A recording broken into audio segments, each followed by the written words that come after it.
Good evening, hello and welcome. You're with the news today, your primetime destination news, newsmakers, talking points. The big talking point, what is the state of play after 4 phases of the general election? India has voted 96 constituencies today. Does the BJP still remain in pole position as opinion posters had said at the start of the election? Is the opposition catching up or falling behind? Is this election turning as some are suggesting? We'll have all the country's top psephologists and political pollsters joining us tonight. But first, as always, it's time for the 9 headlines at 9. Voting for 96 seats across 10 states and union territories in phase 4 concludes. Voter turnout at around 62.9% so far. Andhra Pradesh votes for assembly seats amidst instances of violence being reported from Bengal, Andhra and Telangana. Jammu and Kashmir, Srinagar witnesses the highest voter turnout in last 2 decades. Overall voter turnout here stands at 36.7% until 5 p.m. It's the highest in the last 5 elections. A day before filing his nomination from Varanasi, Prime Minister Modi holds a 5-kilometer road show in Kashi. Tells India Today he will make 400 par a reality in an interview. Hyderabad BJP candidate Madhavi Lata under the scanner, booked after facing action for checking the identities of Muslim women voters while inside a polling station. JDS MLA HT Revanna gets bail in sexual assault case. His son Prajwal, who has 2 rape cases against him, continues to be on holiday in Germany. AAP MP Swati Maliwal allegedly assaulted by Chief Minister Kejriwal's PA. Police say no written complaint filed. Swati reportedly did visit the Civil Lines police station. No official word from the Aam Aadmi Party yet. Mumbai billboard collapses in Ghatkopar after severe dust storm. 4 lives claimed so far. Maharashtra Chief Minister Shinde at the spot. Former US President Donald Trump on trial in the hush money case. His former fixer, now a star witness, takes the stand, claims he was asked to handle the hush money payment by Trump. Sweeping wildfires grip Canada. Thousands evacuated with over 100 active wildfires. Alarm bells ring in neighboring US. But our big story this Monday night, the curtains have come down on phase 4 of the Lok Sabha elections. We are now past the halfway mark of the world's biggest electoral exercise. Voting took place today in 96 constituencies spread over 10 states and union territories. The good news was in Srinagar, where voters turned out in much larger numbers than before, recording 36.7%, which is the highest there in 2 decades. But the polling process was marred by violent incidents in Andhra Pradesh and Telangana in particular, where there were local level clashes. In Hyderabad too, there was controversy when BJP candidate there, Madhavi Lata, was booked after a video emerged online showing her asking burqa-clad women voters inside polling booths to reveal their faces for identity verification. A TDP Neta was seen slapping a voter in Bengal. There was a scuffle involving a YSRCP leader in Andhra as well. Bengal too saw poll violence after BJP's Dilip Ghosh's convoy was allegedly attacked, and there were reports of TMC agents entering polling booths and guiding voters there. Remember, this 4 phase is crucial also, among others, for Akhilesh Yadav, who's trying to win his family bastion of Kannauj from the BJP. So there was plenty of action today. It was a day of controversy. First, to tell you turnout. Lok Sabha polls, this is what the provisional figures, and remember these are provisional. 2014 was 65.8% for these very constituencies then. 2019 it went up to 67.2%. 2024 as of 8 p.m. 62.9%. But remember, if we go by what we've seen in the first few rounds, the polling percentage by the next few days goes up by 3 to 4%. So roughly polling percentage coming close to where it was in 2019. We'll of course have to wait for the final numbers. And remember, this is national. There are strong regional variations. Bengal had the highest voter turnout, for example, but we've had low voter turnouts in other parts of the country. Well, what does one say? All eyes now are on who wins the big election of 2024. after 4 rounds, what is the state of play? The question that we are going to raise, what is the state of play after 4 phases? Is the BJP still in pole position, as most analysts said at the start of this election? Is the opposition catching up, as some people believe, or is it falling behind? Is 272 the new target, or is the BJP's new target 400? These are some of the questions that we are going to be raising. Joining us now, Dr. Surjit Bhalla. He's just written a book, Citizen Raj, that looks very closely at election trends since 1952. I'm also joined by Pradeep Gupta, joins me in a moment here in the studio. The Axis My India champion pollster is with us in a moment. Also joining us is Yogendra Yadav, who, remember, has stuck his neck out and claimed that the NDA will not get the halfway majority also of 272. He is the outlier at the moment in India, claiming that the NDA is not even going to go to the halfway mark.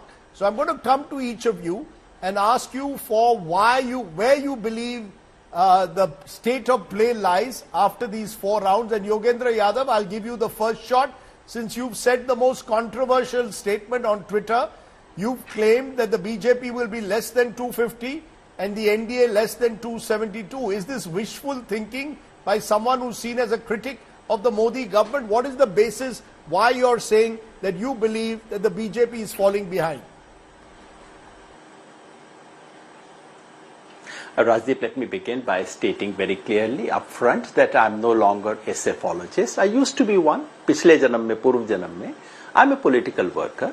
Political workers need not be liars. They can try and get, and I really try very hard to keep my hopes and my assessment separate.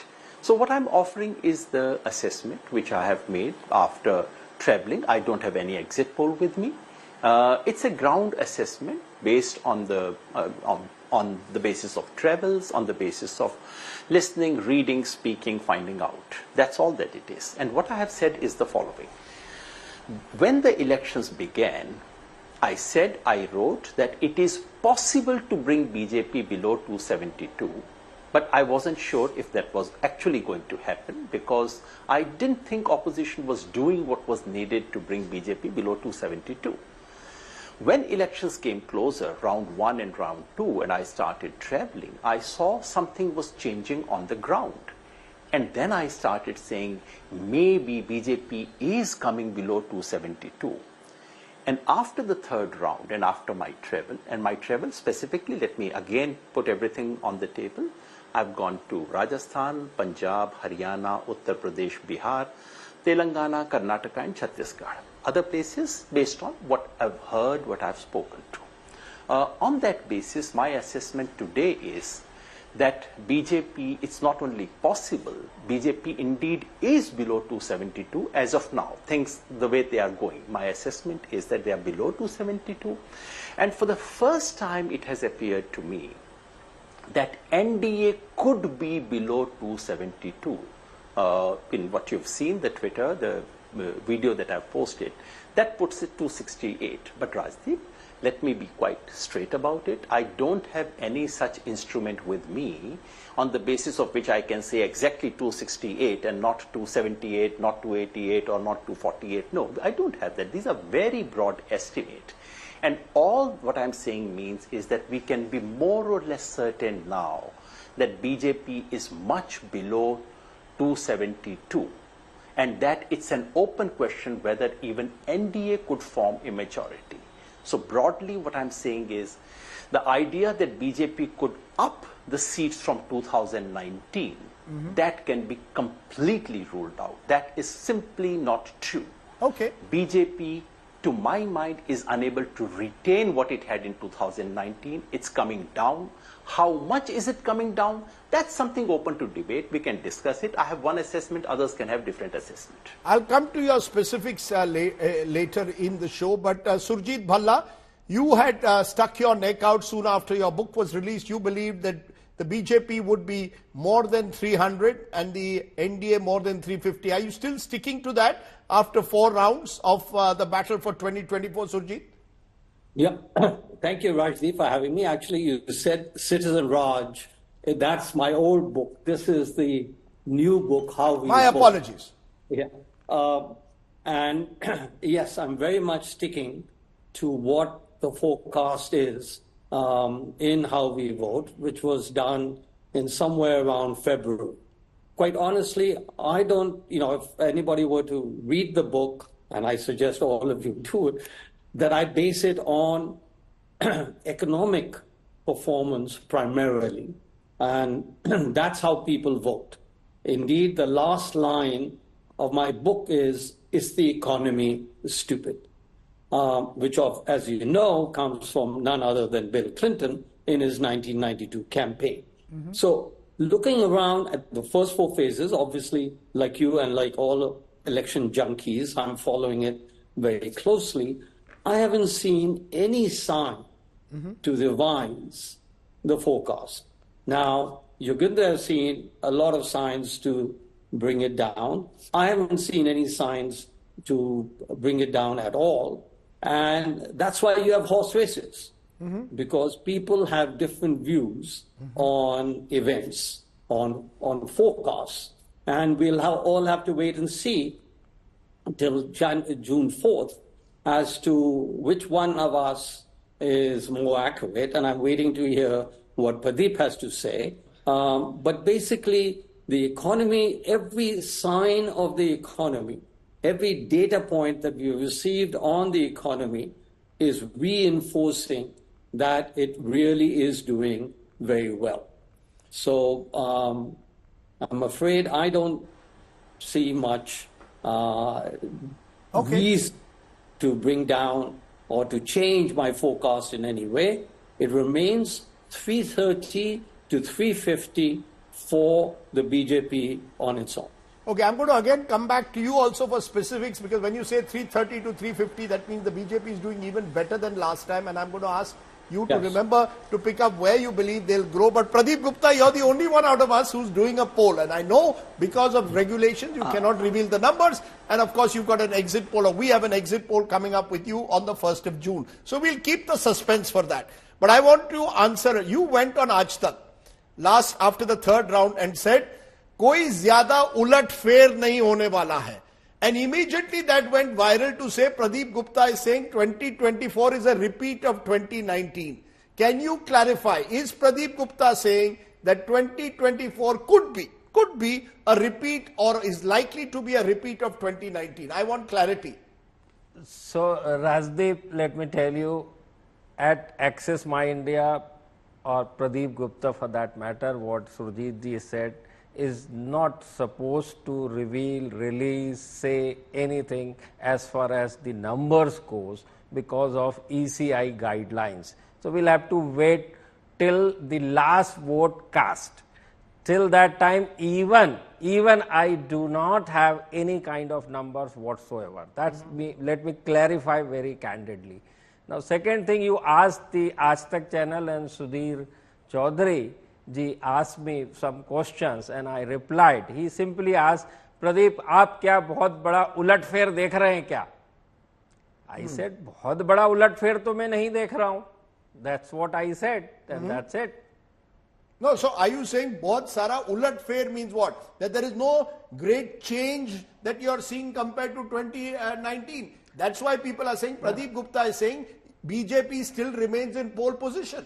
ना, when I say उलटफेर, सबके अपने अपने मायने और definition है उलटफेर की, और उसमें भी वो लगा हुआ है बहुत बड़ा उलटफेर तो नहीं देख रहे हैं. As far as 2019 numbers go, if I say anything on these lines, in a way, I am saying some kind of a number which I am not supposed to. I'm not asking you for a number. I am saying, you're saying so far, you forget the numbers. I'm not asking you that.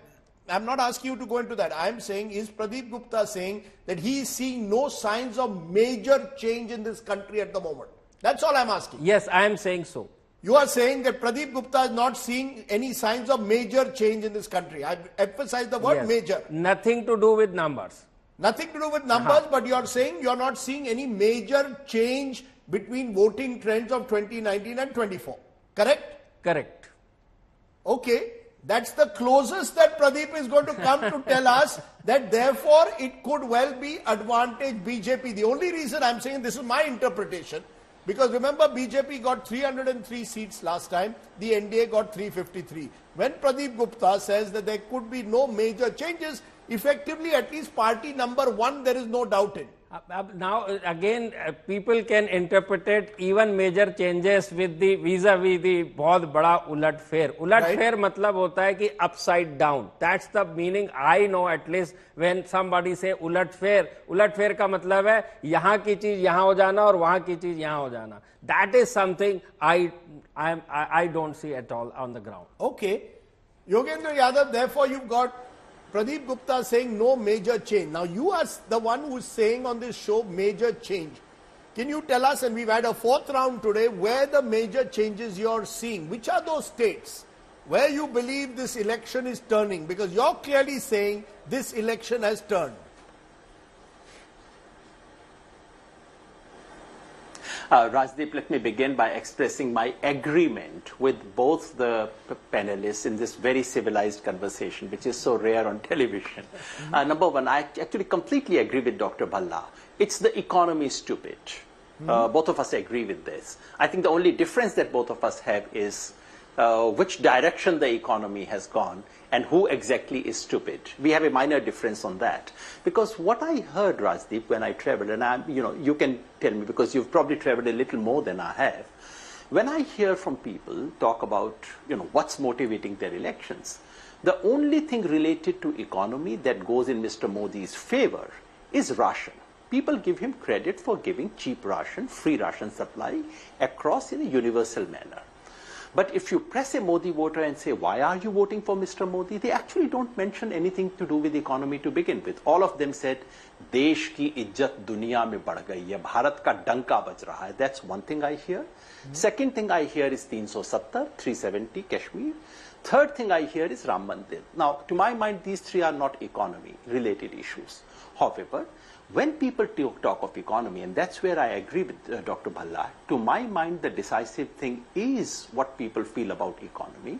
And at least I hear them speaking about Mehngai. I hear them speaking about Berojgari. I hear them speaking about what's happening to Kisan. I hear them speaking about what's happening in examinations, about the real life issues. And on most of these are weighing against the BJP. I don't know if most of the voters that I met knew much about GDP. Probably they didn't. But they knew something about what's happening to their own family, their own economy, and what's happened. And they were quite angry. On what Mr. Pradeep Gupta said, the reason I agree with him is that I'm also not saying ulat fair in the sense that this is not a 1977 election. This is not an election where, at least at this stage, I don't think BJP is going below 200. I don't think BJP is taking that kind of a thrashing. No.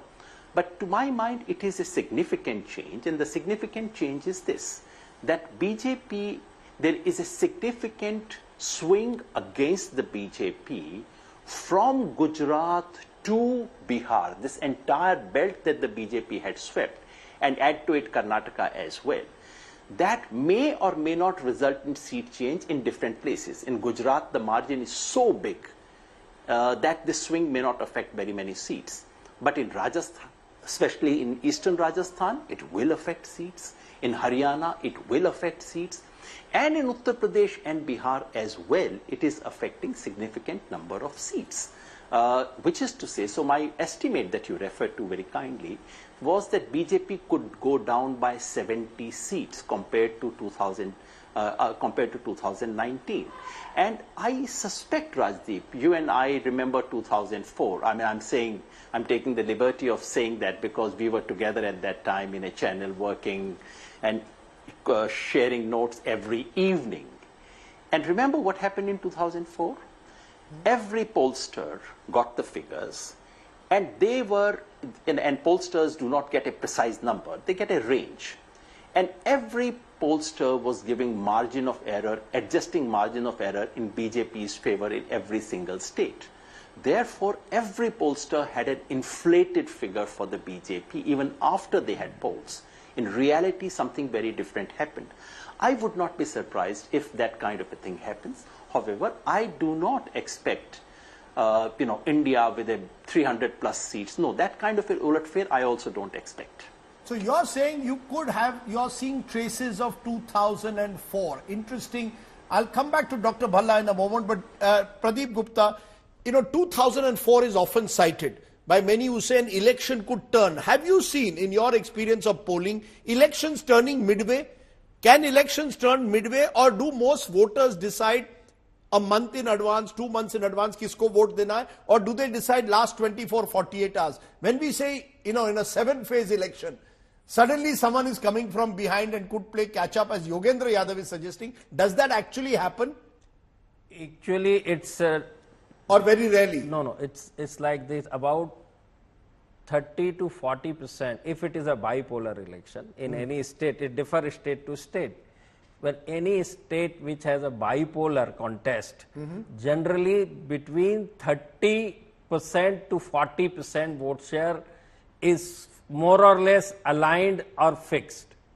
It is the last that 20 to 30% voters, we call them floaters. They switch the sides. And most of the time, the difference between the margin between winner and loser is mostly between 10 to 20% vote. So I would say it depends again state to state.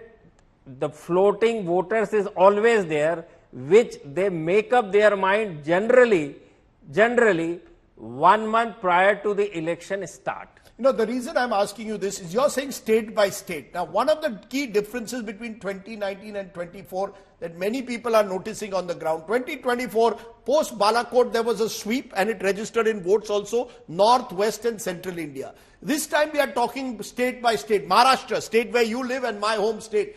Everyone I speak to says, Kaate ki takkar. I never heard the word Kaate ki takkar in Maharashtra in 2019. Are we seeing some states this time? Bengal is another example of Kaate ki takkar states within this large. In India is not just one state, one general election. It is a aggregation of state elections. Are you seeing Kaate ki takkar in some states or not? Rajdeep, you mentioned Maharashtra. We all know that the political alignment has totally changed in Maharashtra in 2019 and then to now. And that is the precisely reason why nobody knows. Even voters are confused, and until and unless actually who is standing, and if you see in Maharashtra, right from phase 1 till today, last minute tak seaton ka announcement hua hai, last minute tak seaton ka announcement by the different political party, the candidate announcement.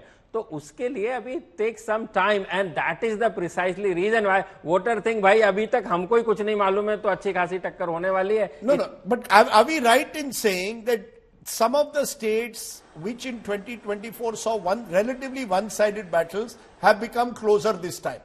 Would I be right in saying that generally there's a sense this election has become more localized, or is that again anecdotal, not bearing out the what you're seeing? Rajdeep, मैं वापस कह रहा हूं, आप कहिए उसको Balakot. I am more than convinced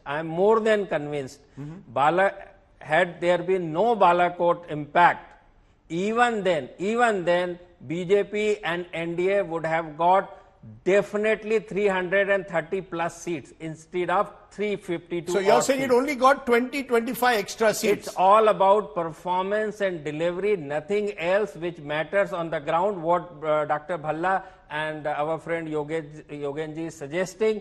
But there is a big but over here. If there is a problem, even for that matter, if there is a unemployment and inflation is the issue, I am more than again convinced for last 50 years these two issues were always there, little bit more or little bit less. And these two issues will always be there in next 50 years. But the question is, who is right placed or appropriate to address them? This is what is always going in the voters' mind when they cast the vote. This is the most important. I know you have to go to Aaj Tak for a couple of more minutes. So let me press you on one more thing. Andhra Pradesh, because it's had Assembly and Lok Sabha. Everyone is looking at very keenly Andhra Pradesh. There was a lot of violence there. It shows how competitive the election has been. Voter turnout decides, you believe, a close run race, or women voters? will you be looking closely in the next few days at women voters in particular, the Mahila factor? I am looking at it very closely. I believe the Mahila factor is going to be important not just for Prime Minister Modi, but also for a Jagan Reddy or Chandrababu Naidu. Mahila factor is the topmost factor because it impacts 50% of the total population, and the voters for that matter. This is the precisely reason why always Mahila voters, these days particularly, what had changed in 20 years back and now, because of technology and information age, even the Mahila voter, the large numbers I am talking about, take the informed decision, and most of the time we are seeing in last 10 years, the female votes differently and the male vote differently. So Andhra Pradesh could be decided by the Mahila voter? Every state, I am saying, you're even saying every in Andhra state Pradesh, in India this time will be Mahila voter is the key. If there was one key factor that you would point out in 2024. I am telling you one more thing. You won't believe in this election itself. I can tell you one thing. I am not saying any number of seats.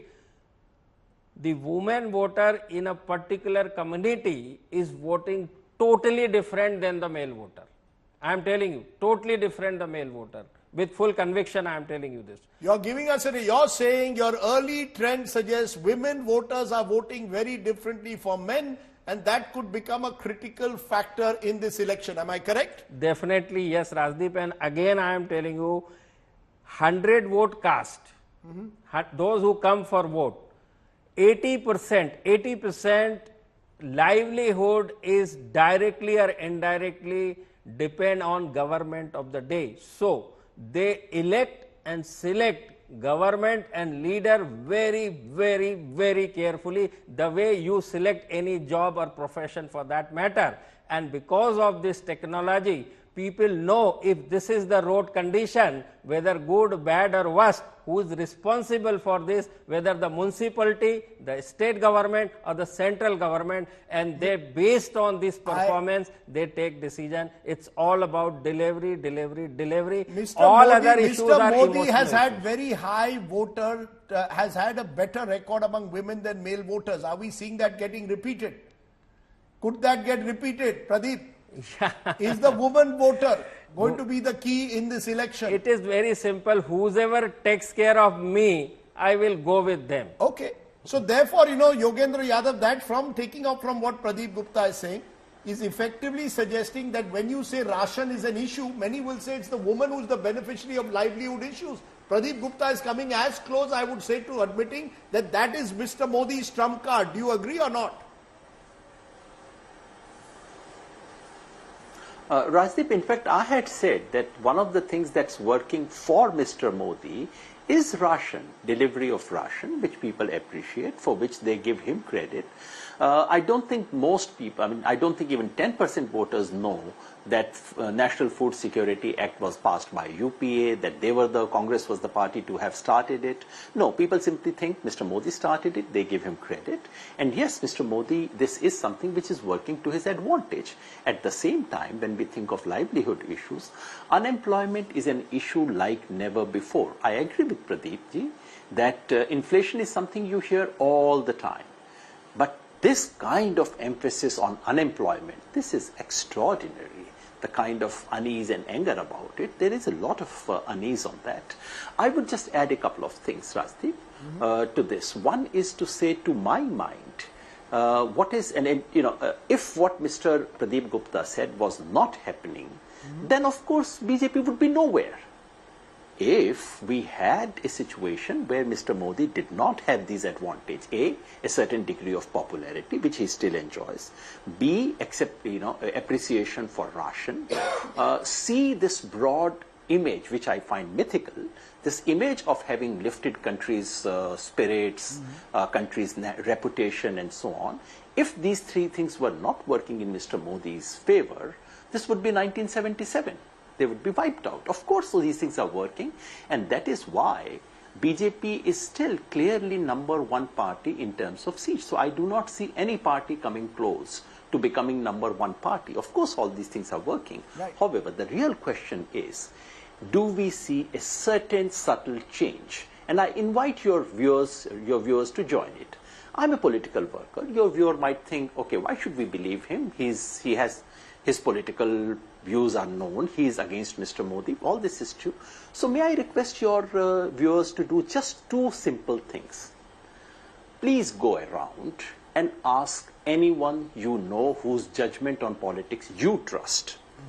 Ask them what was the situation 15 days ago, 3 weeks ago, 1 month ago, and what's the situation today? Has BJP become stronger or weaker? That's the first question. Just ask stronger or weaker. Don't ask who is ahead. Number two, even more importantly, please step out.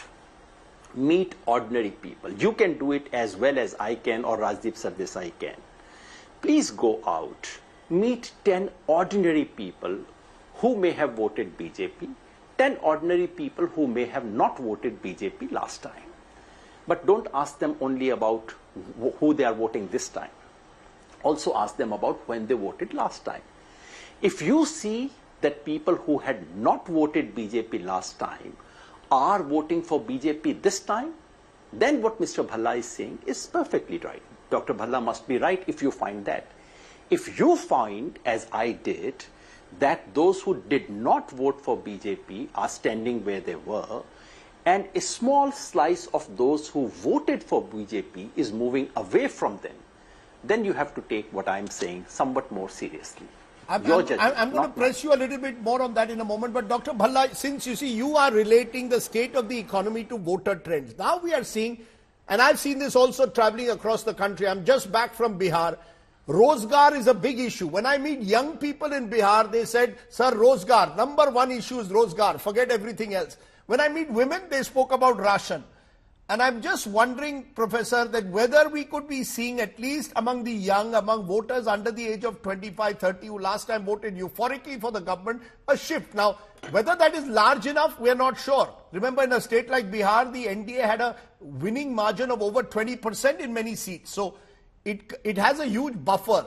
I'm just asking you, do you see it possible at all, unemployment becoming the kind of issue that Yogendra is saying is leading to voters who voted for BJP last time moving away this time? Look, Rajdeep, as you know, at least I try and emphasize in my book what is the data suggesting. Matter of fact, my motto is let the data speak. So as far as data is concerned, let's go back to the very first survey ever done, opinion poll ever done, and you will find that employment, unemployment, which is one issue, and price rise, which is another issue, figures in every survey that you have done, that I have done, that Yogendra Yadav has done. And indeed, go anywhere in the world, and you will find that employment and inflation are the number one and number two issues in every economy, in every election. So that makes you start to think, what is, if they're in every one, then I can't use the information on employment or inflation as any indicator of what matters to the voter. So I go a step further. Now let's look, it is absolutely the case that unemployment and inflation are issues. I look at the delta. What is the change? That's what is in the voter's mind, not what was 10 years ago, but what was 5 years ago, 4 years ago, 3 years ago. If you look at the unemployment rate in India, and I'm talking now about the youth, and then I'll get to the aggregate. Youth 18 to 29. It was 14%, 14 in 2019, when Modi won the election with 303 seats. And I just want to remind all viewers that at this very same time, actually 2 months earlier, if you look at February, March of 2019, what was the hawa? The hawa on news channels, including yours, was that the BJP will not get more than 200 seats, that they will still be the largest party, and that Modi will no longer be the PM candidate. It'll be somebody else from BJP. That was a hawa. Now we are seeing a parallel attempt at creation of a hawa. mood. But we will know on June 4th. Now, coming specifically to the issue of unemployment, the unemployment rate, as I mentioned before, was 14% in 2019. It is today 10%. For the youth, for the aggregate entire sample, the unemployment rate in India today is the lowest it has been in more than a decade. So therefore, what is the voter going to look at? The voter feels, when I say, I think Yogendra mentioned GDP, etc. I don't talk about GDP. GDP is not what the voter is thinking about. It's his or her welfare, which includes jobs, which includes price rise, which includes what benefits you're getting. And I would like to see one evidence being cited as to how the situation today in India is worse than it was in 2019. Okay, I've got your point. You're saying you believe the situation in 2024 is objectively better than it was in 2019, and if a government then wins 303 in 2019, it should therefore logically win more in 2024. But let's come to specific state-wise. I maintain that India is state-by-state battles. Yogendra Yadav, when you say that the BJP could fall below 272, which are those states where you believe the BJP at the moment is taking a hit, as a result of which these numbers are coming up? Give me the specific states where you believe that this election has changed from 2019. Rajdeep, when the election began, I thought there were 4 battleground states where BJP could lose up to 10 seats each. NDA could lose up to 10 seats each. They were Karnataka, Maharashtra, Bihar and Bengal. After some time, I dropped Bengal from the list because the indications didn't suggest that there was going to be major turnaround and major setback for the BJP. My friend says otherwise, but at the moment, I'm sticking to that. But I added 2 more states to that list, which is Rajasthan, Uttar Pradesh, and now I've added these 2 states. So let me now get into specifics. Karnataka. BJP won 25 plus 1 independent supported by them, 26. They are at least down by 10 seats. My friends in Karnataka would immediately say not 10, 15 at least, but I'll stick to minimum 10 seats. Maharashtra, they had 42, 41 plus 1. I don't see them crossing 22. Some of people whose judgment I trust most, who 1 month ago told me that NDA was getting 30 seats, now are not talking more than 22. That's a straight loss of 20 seats. Come to Rajasthan. Rajasthan alone could be 10 seats, but I would put Gujarat with it. Maybe Gujarat would count for a couple of seats. I don't expect more than that. Rajasthan and Gujarat would take away 10 more seats. Madhya Pradesh would see much less. So I would say Madhya Pradesh, Chhattisgarh and Jharkhand put together would mean another loss of 10 seats. Come to North. Haryana, where my friends say BJP is losing 6 or 7 seats, but I'll be conservative. Haryana, Delhi, Punjab, Chandigarh, Uttar and Himachal Pradesh, put all of them together, 10 more seats gone there. UP and Bihar, 15 each. I can just give reasons for that. And now I feel Bengal alone, of course, would not account for loss of 10 seats. But if you put Bengal with Assam, with all the northeastern states and the remaining UTs, they would account for a loss of 10 seats as well. That adds up to 100. But BJP would also gain. BJP gains at least 10 seats, NDA gains at least 10 seats in Andhra Pradesh. It could be more. My judgment is not very good on this. My information on Andhra currently is fairly limited. No personal experience, but I would say immediate at least 10 seats to NDA, which is a gain. And in Tamil Nadu, Kerala, and Telangana, I would imagine BJP is picking at least 5 more seats put together. So that's a loss of gain of 15. So 100 minus 15 adds up to 85. That's broadly what I'm saying. BJP down by 65 or 70 seats, and BJP's allies down by about 15 seats. Now, these are very, very broad figures to give a broad idea. I don't have an exit poll. I don't have that kind of a precision instruments Pradeep Gupta has, and very wisely he's not talking about those numbers. But because I don't have any exit poll, he's saying, if I may stop you, numbers. If I may stop you, and may I just say one more thing? Yeah, please go May ahead. I say just one more thing, Rajdeep? Yes, just one more thing. Yes. To what Professor Bhalla said, I would not enter into a dispute with Professor Bhalla about employment figures. I think very good economists have done it, and to my mind, proven the case to be completely false. But let's forget that. May I invite Professor Bhalla for a simple experiment, Rajdeep, and it's here on your channel. Rajdeep, you pick up any 3 villages in this country, any 3 villages. Give the list of 3 villages to Dr. Bhalla, ordinary villages, pick it by lottery. Give those 3 villages to Dr. Bhalla and let him pick the one village he thinks is the best. Let 3 of us go there. Let us simply ask in the village, has employment situation improved? If the village says that it has improved, I would salute Professor Bhalla on your channel and I will come and offer an apology.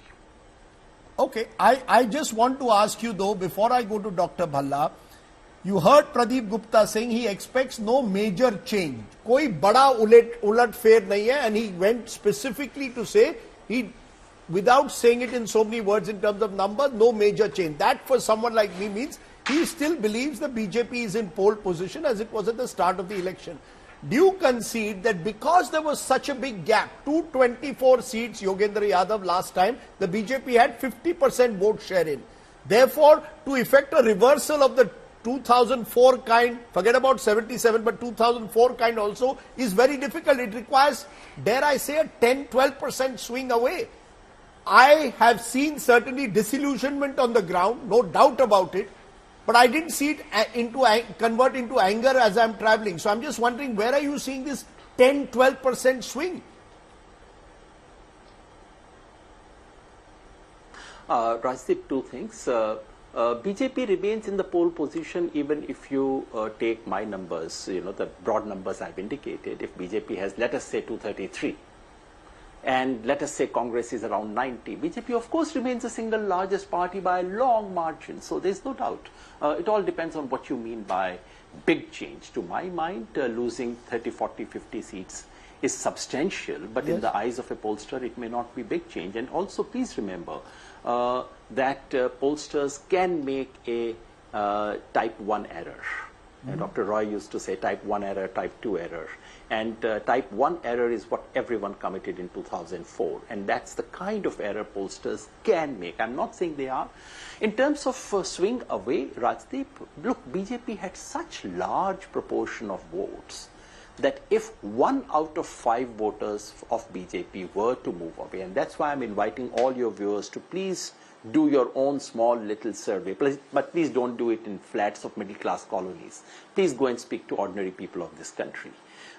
When we do that, if you see 1 out of 5 or 1 out of 6 voters of BJP or NDA moving away, but almost no one from Congress or other India parties moving away, in that case, you are confirming what I'm saying. Now, how many voters? Yogendraji, can I ask you how many 1 voters? Out of 5 or 6. How many voters of the BJP, according to you, need to move away for the BJP not to get a majority? Are you saying 1 out of every 5? Am I correct?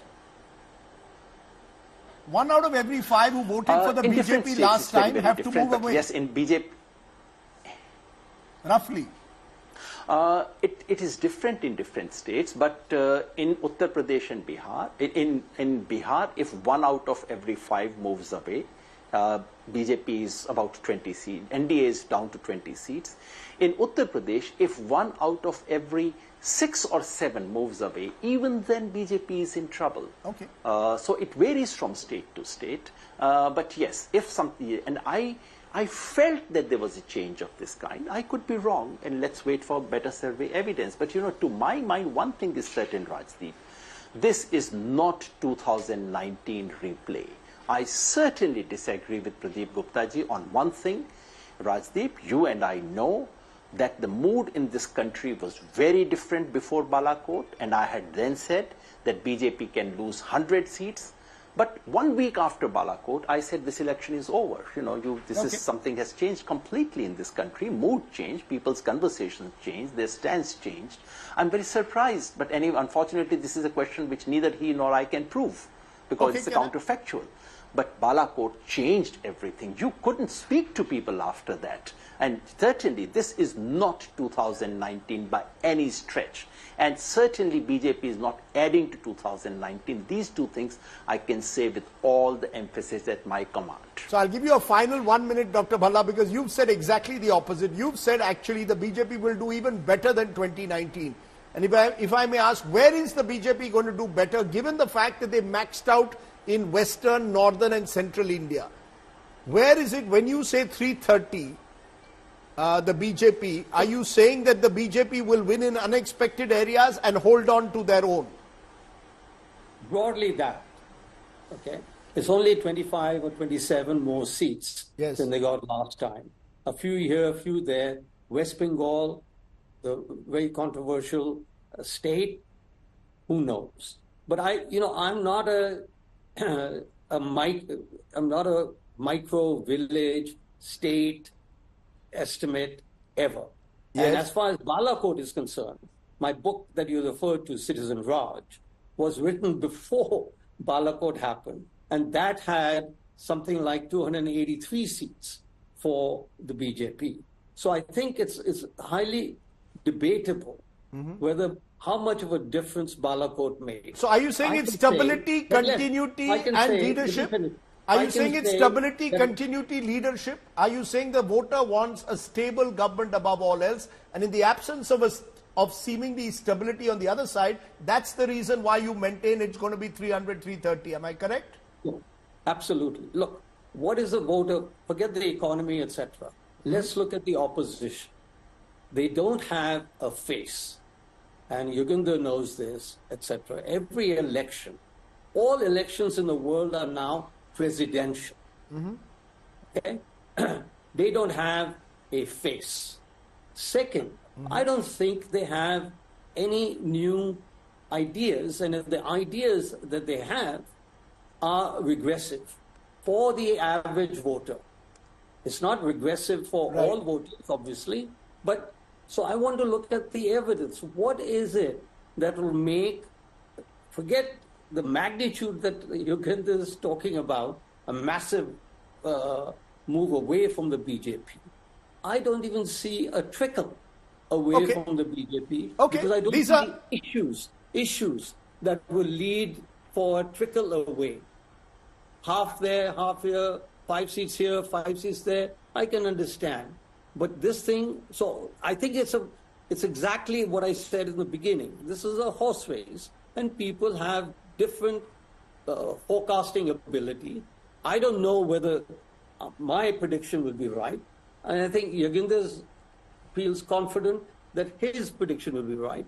But I think broadly, my prediction is orthogonal to Yugandhar's prediction. And we'll have to just wait and see. Okay, I'm going to leave it there because I think we've had two very different perspectives, and of course Pradeep Gupta's... In the meanwhile, Rajdeep, may I ask Dr. Bhalla if he would take up my offer? Can we go to a village, Rajdeep? I would love to go with both of you to any village in this country of his choice. And you want to ask people there whether they feel they are better off now than they were 5 years ago. Am I correct? Broadly, that's the question you've been asking. Unemployment. Has the employment situation got better in that village? Any village in this country, Rajdeep. Can determine or by Yugandhar. Okay. I think Dr. Bhalla, please take up Yogendra's offer. He's traveling across the country. I hope you will join him. There is anecdotal evidence available out there which suggests that these are serious issues on the ground. So I hope you will do that. But I want to leave it there, gentlemen. I think we've given a sense to the viewers of where those who've been observing politics over the years look at this election. I want to leave you with some takeaways. I've been traveling across several parts of this country. I do believe that ration for the poor and Mahila, I repeat, Mahila voters could still be the BJP's winning ticket in North and Central India, where remember they had a large vote share last time. Maharashtra and Bengal, I maintain, remain the key battleground states. If the BJP has to maintain what it did in 2019. It has to also maintain its hold in these two large states. Maharashtra and Bengal remain key battleground states. Having travelled into deep interior Bihar just a few days ago, disillusionment is growing, especially in rural areas. But anger is limited. Ration, in a way, has limited the anger. There is no major change from 2019 that I see in terms of seats, but I'm not a psephologist. But a more competitive election is there at the local level. People are talking local narratives much more this time than they were in 2019, and it is intensely competitive in several local level constituencies. Prime Minister Modi remains Neta number one. I still saw him being hugely popular as I travelled. The opposition in particular is seen as not effective yet. So a lot of people I met said, government has not fulfilled ABC, but were not able to see the opposition as a ready replacement. I won't go into numbers, but this is what I'm giving you as the big picture. Let's turn very quickly to give you an update on the big story breaking from Mumbai. After a dust storm lashes the city this evening, a Mumbai billboard collapsed in Ghatkopar, the suburb of Ghatkopar, and the death toll is mounting now. 8 people have been killed so far in the Ghatkopar billboard tragedy. Those are the tragic scenes coming in from Mumbai after a dust storm lashed the city. The BMC now says 20 to 30 people are still trapped under the hoarding, which ironically last year had been declared the biggest hoarding of its kind in the country. Search and rescue operations are underway there in Mumbai. The big story that we will keep tracking this evening is what's happened, the tragedy in Mumbai. Our thoughts there with the people who have been affected by that tragedy, a dust storm where a hoarding collapse has taken place. At least 8 people killed. Scores are still trapped inside. We have to leave you there with those images. Thanks for watching. Stay well, stay safe. Good night, Shubhratri, Jai Hind, Namaskar.